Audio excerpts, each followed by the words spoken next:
Hey, it's Jeff G. Holt of VTV Visionary, and I'm here today with the first manufacturing company riding jeans. These are cool. They're CE approved. They have CE padding in the knees, which is really cool. Removable riding stirrups. That's a big thing. Pants creep up when you're riding. That stops it. A legit button. It's got, of course, you know, your classic styling.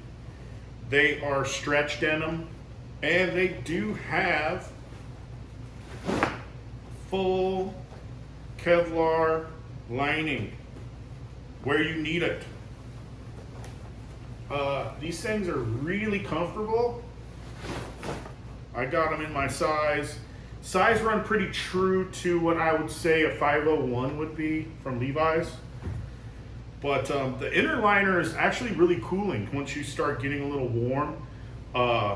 This mesh cools you off. I was pretty stoked about that because I'm not usually a big fan of having lined jeans when I'm riding because obviously living in Arizona, it gets a little hot, but I found these to actually be really comfortable even in the heat. There's also hip pads, CE approved hip pads, which I think are really cool as well. So I mean, if you're gonna buy a pair of men's jeans that has built-in protection and padding, I think you should for sure check out First Manufacturing.